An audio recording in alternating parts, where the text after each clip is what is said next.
Hey there, everybody! I'm sorry for this introduction. I know it's normally the weird, freaky, yaki mo guy. I just want to talk about this. This video was very important, I believe. It is talking about the differences in how time works in a language. This sounds like a strange thing, but I'm going to talk about it in the video. In order to explain this properly, we had to first talk about a grammar point where we put a clause in front of toki, and we're going to talk about all of that. Don't worry. Then I had to explain how to identify major clauses versus subordinate clauses, so to speak, the main clause, the subordinate clause, all those different terms for clauses that you probably don't know, like the Santa Clauses and the Nicolasu cages. Anyway, that's a dumb joke. And then we actually talk about how time is different. So I broke this into 3 videos because if you actually look at the 3 videos, they're like altogether 40 to 50 minutes long. So instead of sending you down a plop a 50-minute long lesson, I kind of just assumed that most of you don't know all the stuff I'm about to talk about, and I broke it into 3 lessons again.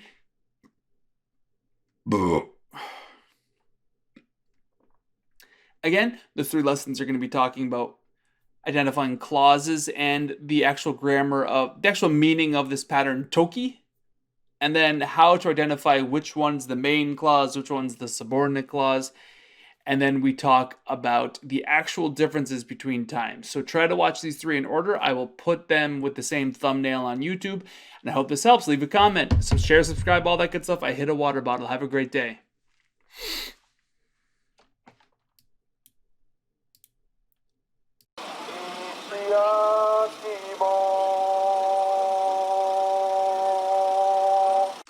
Next, we're going to talk about how time is odd in Japanese, the perfective versus the past tense, okay? And I think this book really did a good job. As you see, both the non-past form and the past form of verbs are used in this temporal clause, right? We've seen suru, and we've seen ita, and we've seen oshete kudasai, and we've seen kaimashita, right? We've seen past tenses and we've seen non-past tense. Again, perfective versus imperfective, but for you guys, we're going to call it non-past and past. The non-past form, this is important, pay attention. The non-past form is used for an action or event that has not been completed by the time that the action or event expressed by the main clause of the sentence takes place. That's a long way of saying that the thing that came before toki, the verb, the iku or the ita, what do we want to choose? Do we want to choose iku toki or do we want to choose ita toki?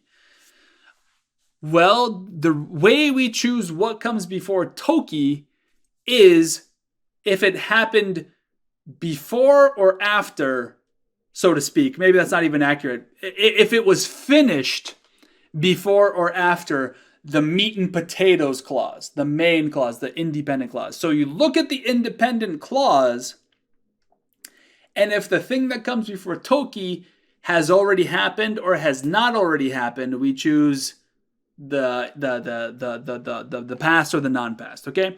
And they have a great example in this book, okay? All right.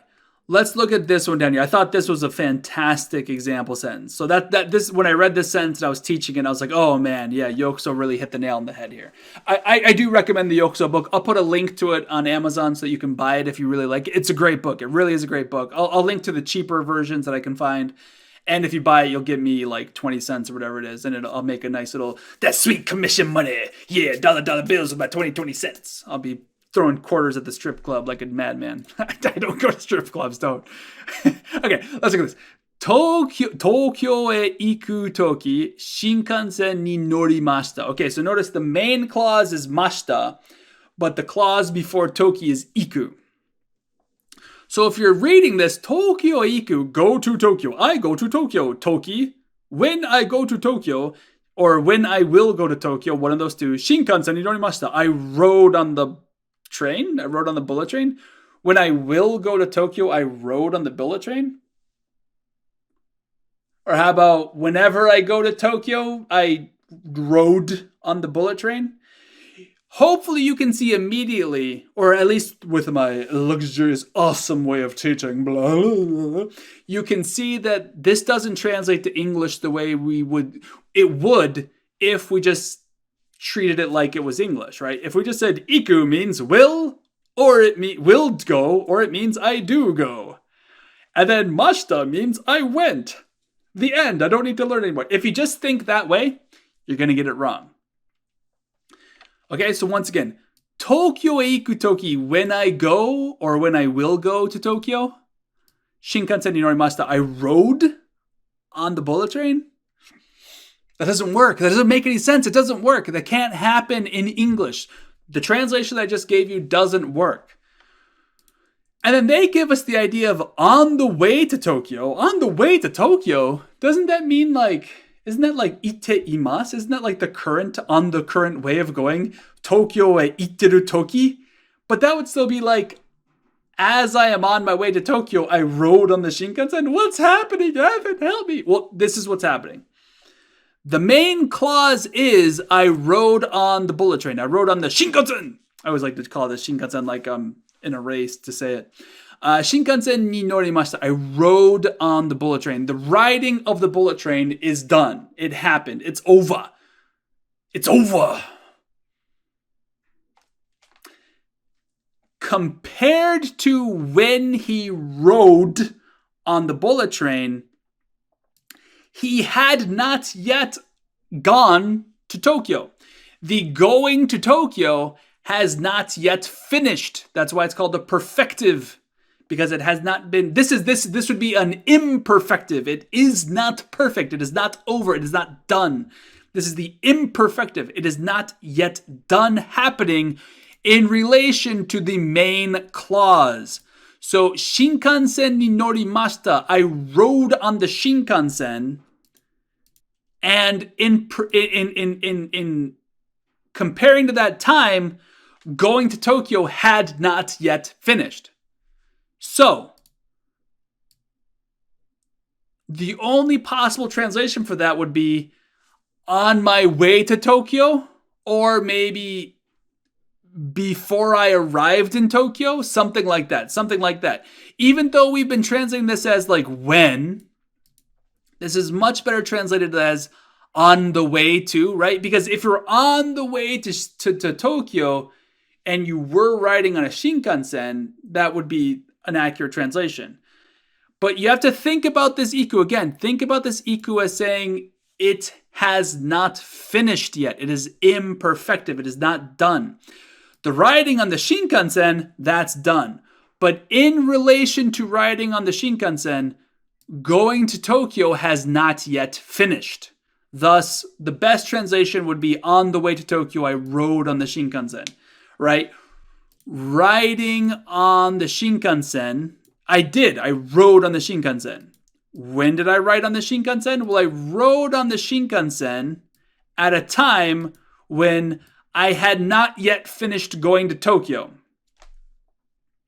In addition, the non-past. If we're going to use the imperfect, it can also mean whenever. I think I got into that a little bit earlier. Kaimono o suru toki credit card o tsukaimasu.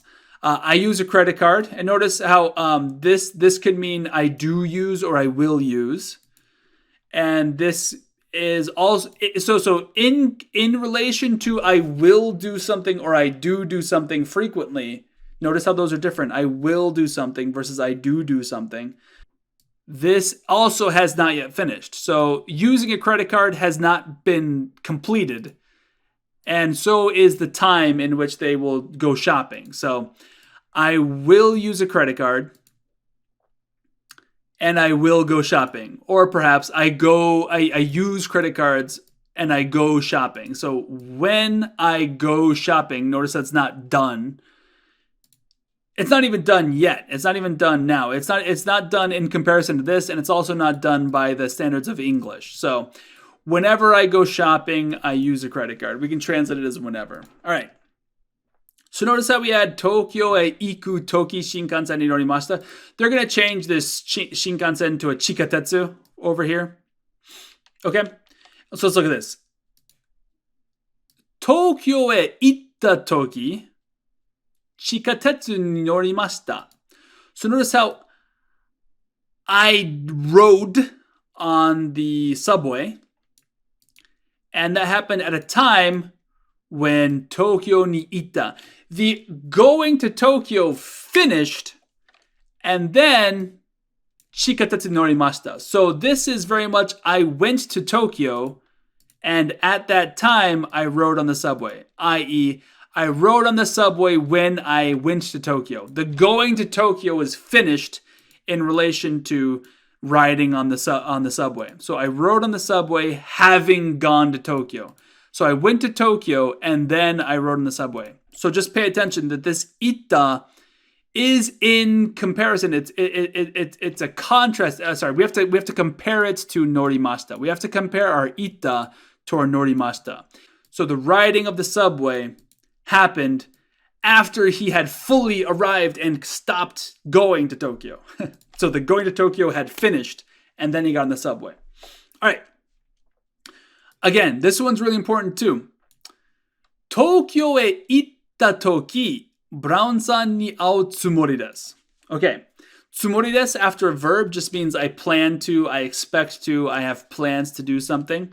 Brown-san ni ao, I have plans on meeting Brown. And then notice Tokyo e itta toki. When I went to Tokyo. When I went to Tokyo, I will have plans to meet Brown? Doesn't make sense. It doesn't make sense if we translate it the way that it is. Brown-san ni ao. I will meet Brown. I have an expectation to meet Brown. I will meet Brown. Tokyo ni ita toki. So again, comparing to ao, which is in the future or it isn't finished. It's either happening now, it happens habitually, or it will happen in the future. Compared to that time of ao, Tokyo ni ita.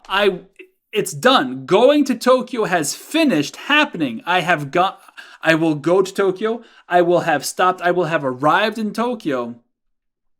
And when I have fully arrived at Tokyo, when I am in Tokyo, when I have arrived at Tokyo, Brown-san ni ao, then I will meet Brown, is my expectation. Okay, I hope you can see how they go to Tokyo, they're done going to Tokyo, and at that time, at the time of having gone to Tokyo, when I have fully arrived in Tokyo, I will then meet Brown. Hopefully this will show you how time operates differently in Japanese. And I thought this was a great lesson to fully explore, or maybe not fully, but to give a real good starting basis for understanding how the time is different in Japanese than it is in English. And I don't mean just like clock time. I mean how time operates in a sentence. I hope you can see that. I hope this will be a great video. I hope this will really help you out. Sorry for the length of it. This is probably like half an hour long. I'll see what I can edit out. But maybe I'll make it three videos, okay? Maybe I'll make it 3 videos so that you can just catch each one independently. And I'll put a little thing before it. Okay, anyway, have a happy dappy day. Peace out.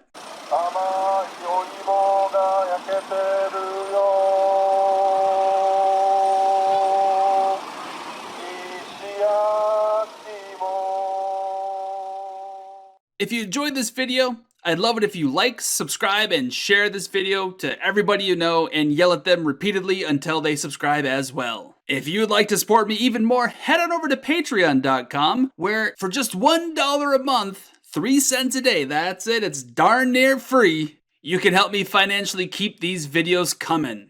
And as a reward for your Patreon donations, you get access to all of the miscellaneous things that I produce to help out my own students who I teach in person, and also just things that I make for myself. And if you want a little bit more bang for your buck, head on over to Teespring, where you can get lots of fun clothing, mugs, stickers, cell phone cases, all that I've designed. More designs to come. I hope you have yourself a happy dappy day.